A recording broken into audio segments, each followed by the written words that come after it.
Well, you know, my mother worked in the post office, and all of those buildings were hanging out over the Moodus River on pilings or something. And she would complain about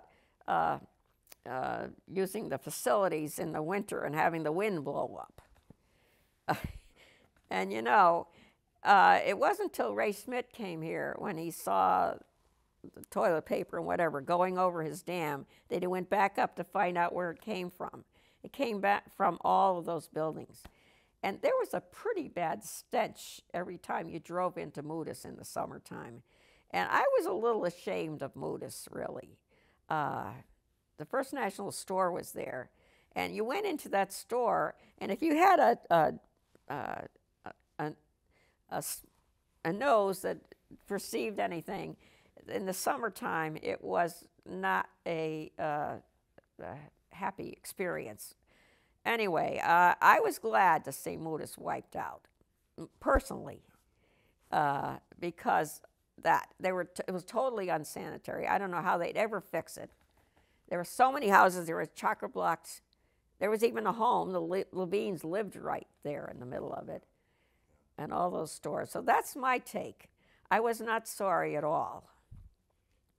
We lost, you see, my brother had only, it was called redevelopment, but he was in charge of tearing it down. He wasn't in charge of putting it back. He tried to help these people. He got A&P all ready to go in that blank space in the back there. It was all set to go.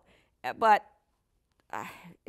somehow the people who had their stores all along there couldn't get together.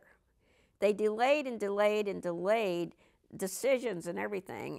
There was personal controversy that went on and on and on, and finally A&P withdrew the offer. Mort couldn't do anything about it. He had it,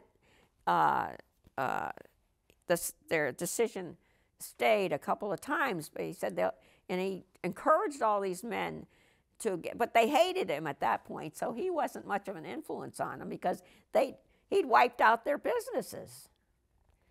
But anyway, he wiped out a few houses. You know, Mary Shea's house went, and the old Continental Hall, which was falling down, went, and it was history.